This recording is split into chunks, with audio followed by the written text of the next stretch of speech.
Hi guys, so in this video I'll be going through the general proforma of any pediatrics case.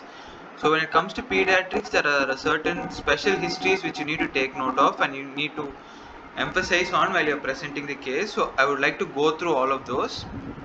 Please do note this is a general proforma, not specific to any case. So I'll be going through all of the important things you need to ask in any pediatrics case, and this can be applied to any pediatrics case. In the following videos I'll be posting uh, case scenarios or case presentation tips for specific cases, like in example of asymptomatic heart disease, what are specific histories you need to focus on, the specific findings you need to focus on. All of those will be in the following video. So let's begin. First of all, you begin with the general details. So you start off with the name, age, gender, residence, and the informant. So most of this is the same as any normal case presentation, but except this informant part. So the baby is not going to give you any kind of history, right? So you're going to ask someone about all the difficulties faced by the baby. So this person is known as the informant, and the information he gives is classified into reliable or unreliable based on how much time he spends with the baby. So usually the best informant is the mother, or it can be anyone who spends 24 hours with the baby. Most of the time they spend with the baby, those people are good informers, and their information can be considered reliable. So with respect to age, some of these age specific diseases which you need to know are rheumatic fever, which is common in 5 to 15 years age category, and thalassemia usually is a late infancy presentation, and then vitamin deficiencies usually occur 5 years or younger. Your VSD starts manifesting itself in 4 to 6 weeks, and ASD only presents in adulthood. So gender specific diseases, in males the X-linked genetic diseases are more common. Examples are your hemophilia, color blindness, and G6PD, which is your glucose 6 phosphate dehydrogenase enzyme deficiency. And then diseases common in female are your ASDs, pulmonary hypertension, protein energy malnutrition, child abuse, and rickets. So nutrition and abuse related stuff are more common in females. X-linked genetic diseases are more common in males. And with respect to age, there are some endemic diseases which you need to know. Examples are your endemic goiter, your PDA, your sickle cell anemia is common high altitude, and lead poisoning is present in areas near automobile industries. So that covers all the general details. Moving on to the history. So the presenting complaints, usually maximum of 3 complaints on in the as per the words of the patient. So these presenting complaints or chief complaints are the problems faced by the patient which bring them to the hospital. So what you need to mention is what is the problem and duration of problem. That is enough for the chief for presenting complaints. Moving on to history of presenting illness, it is our way of presenting the problem. So you need to take a detailed history of how the problem occurred, when it occurred, is there any diurnal variation, and then is there any aggravating or relieving factors, or is it associated with any other symptom, like for example cough, you need to ask if it's associated with fever and chills and rigor. So those are all common things which you need to know. So to have a good history of presenting illness, there are 4 components. So the first component is you elaborate the chief complaints based on all these parameters which I said.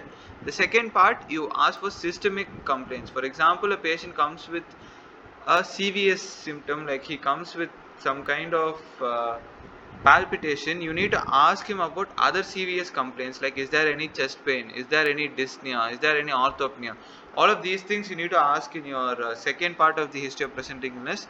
Third part is to find the etiology of the disease, and final is to check if there are any complications due to the disease. So that would be a complete set of things which will be present in a history of presenting illness. It's okay if you're not able to put all of these together. Just make sure the most important findings for each case is present in your case presentation, because if you miss those out, then you won't be able to bring the examiner to the diagnosis which you are pointing towards.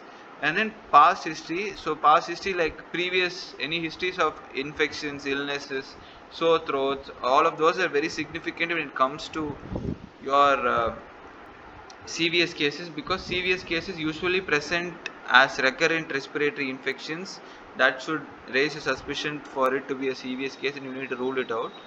So moving on, the birth history. So what do you mean by birth history? You asked about the antenatal history, the neonatal history. So in the antenatal history, you need to ask if the mother is booked and immunized. When was she married? Is it a consanguineous marriage? All of those things can be asked here, or you can put all of these in family history as well. In antenatal history, you split it into 3 trimesters. So the first trimester, you ask for hyperemesis gravidarum, or if they have taken the tetanus doses, or if there's any congenital, if there's any genital tract infection. I'm sorry, not congenital. So what are the genital tract infections which you are supposed to know of? Are the torches infection. So the torches expansion is your toxoplasma, rubella, cytomegalovirus, herpes, syphilis, Epstein-Barr virus, HIV. All of these should be asked for in the first trimester, and any disease in the first trimester is going to affect the organogenesis of the child, because most of the proliferation of cells takes place in this time period. The second trimester, if there is any congenital malformation or any neural tube defects, those can be easily found out. So you ask for quickening if the anomaly scan was taken, if any significant finding was there, if fetal heart sound was heard, and then if iron folic acid supplementation was taken. The third trimester, you ask if there was any complications during the pregnancy. For example, is there any gestational hypertension, or preeclampsia or eclampsia, or gestational diabetes mellitus, or premature rupture of membrane? Any complication, late pregnancy complications must be ruled out, because they may cause stress to the baby, and those are very important things which you need to take note of. And birth history, the main thing you ask is what type of delivery it was, whether it was a normal vaginal delivery or is an assisted forceps delivery. And then you ask if the baby cried immediately after birth, meaning there was proper maturation of the respiratory system once the baby exited the mother's uterus and came into the world. So there's no any respiratory problem. If you say the baby cried immediately after birth, there's no respiratory problem. And then if there's no problem in transition of respiration from intrauterine to extrauterine. So that is what they mean by cried immediately after birth. And then any NICU admission, there can be any childhood like neonatal complications, like neonatal jaundice or some kind of birth asphyxia. All of those should be ruled out and can be picked up by asking the NICU admission. And then the next important thing is your development history. So your development history is something unique to pediatrics case and has its own importance. There are 4 domains which you need to focus on: your gross motor, fine motor, socio-adaptive, and language. So you need to see if the child is attaining all of these developmental milestones properly, and if there's any deficit, you need to find out if it's a deficit in only one of the domains or many domains, and this will lead to a lot of suspicion of malnutrition or some kind and diseases like cerebral palsy. So that is the importance of developmental history, and this is very important for each and every case. Make sure you don't go wrong in this. There is a table containing all the developmental milestones. I'll add a photo and put the link in the description. You can check it out. And then nutritional history, another important thing with respect to pediatrics. So you need to see if the baby is consuming adequate calories, proteins as per its weight. So you calculate the weight of the baby based on its age using Veach formula, and then you have formulas to calculate the calories, like 1000 calories for the first 10 kgs and then 50 calories for every kg increase, and you have formulas like that. So make sure you know all of those. You need to put a 24-hour recall table, say what the baby has taken for the morning snacks, lunch, and then evening snacks, and finally dinner. Add up the caloric values, add up the protein values, calculate the required calories and proteins, check if there's any deficit, and that is how you go about the nutritional history and immunization history. So these 3 are very important history when it comes to pediatrics.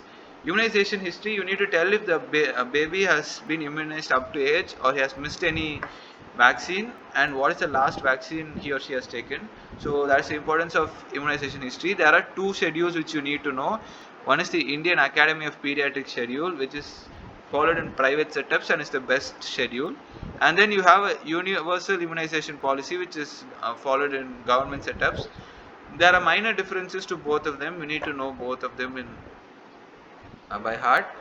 Final part will be your family and socio-economic history. Like I said, consanguineous marriage, the degree of consanguinity can be mentioned if it is present, and then there are some familial diseases which can be identified using pedigree charts. So you need to put a pedigree chart for family.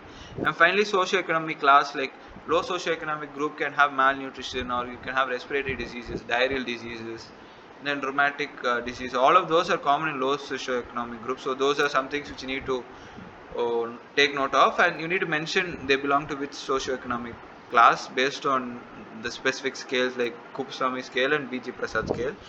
Finally, contact tracing. If the baby is been in contact with someone who's a TB patient or is consuming medication for TB treatment, or has completed treatment before 2 years.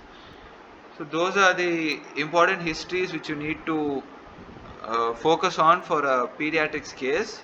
Moving on to examination. So before moving on to examination, you need to give a summary of the history, of all the positive history which you have picked up from all of those things which you have discussed before. And examination, your general examination, vitals, anthropometry, head to foot examination, and systemic examination. So your vitals and general examination is almost similar to any other case, except the vitals values are very important. So make sure you put age appropriate values. For example, the respiratory rate for a baby which is less than 6 months, it's 60 is normal, and then less than 1 year 50, more than 1 year is 40, and then more than 2 years is 30. So anything above that is pathological. So you need to have all of that in your mind.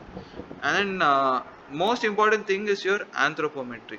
So based on anthropometry, you need to diagnose if a child is undernourished or stunted, or if there's any muscle wasting. Basically, you need to tell if it's a case of malnutrition or not based on all these criteria over here. So you need to check the weight, height, head circumference, mid-arm circumference, and chest circumference. Mid-arm circumference you ask only for a child between age of 1 to 5 years old. So what you do is you plot all of this on a growth chart. So there are specific growth charts for boys, for girls, for different age categories. You plot this on the growth chart and check which line this child belongs to. So there are standard deviations. So there's normal range, and then 1 standard deviation, 2 standard deviation. So anything less than -2 standard deviation, you are going to consider it as a case of severe acute malnutrition. So there are other criteria for it as well, less than -2 standard deviation, or less than 11.5 centimeters of mid-arm circumference size, or if there is any nutritional edema present. All of those are signs of severe acute malnutrition.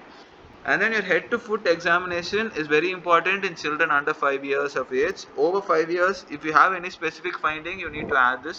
Otherwise, you don't need to mention it. And systemic examination, I'll tell in detail for each of these cases when it comes. And then finally, you share a summary of this case based on all the positive histories and positive examination findings, and you give your diagnosis. If you're not able to give your diagnosis, you can give a differential diagnosis, not an issue. And then you move on to manage your treatment, which consists of your investigation and management. So in investigation, you have general investigation, which is your usual CBC, your complete blood count, hemoglobin, erythrocyte sedimentation rate, and then renal function test, liver function test, ultrasound, X-ray. All of these are common for all the subjects. So the most important things, the takeaway message is this: when it comes to a pediatrics case, you need to focus on antenatal history, birth history, neonatal history, your developmental history, your nutritional history, your immunization history. In examination, you need to definitely mention about anthropometry and head to toe examination in case of children less than 5 years of age. Everything else is pretty much same as to all the other subjects. So I hope this gives you like an insight to pediatrics, and if you watch this video before going to your posting, it will be very useful. Thank you guys.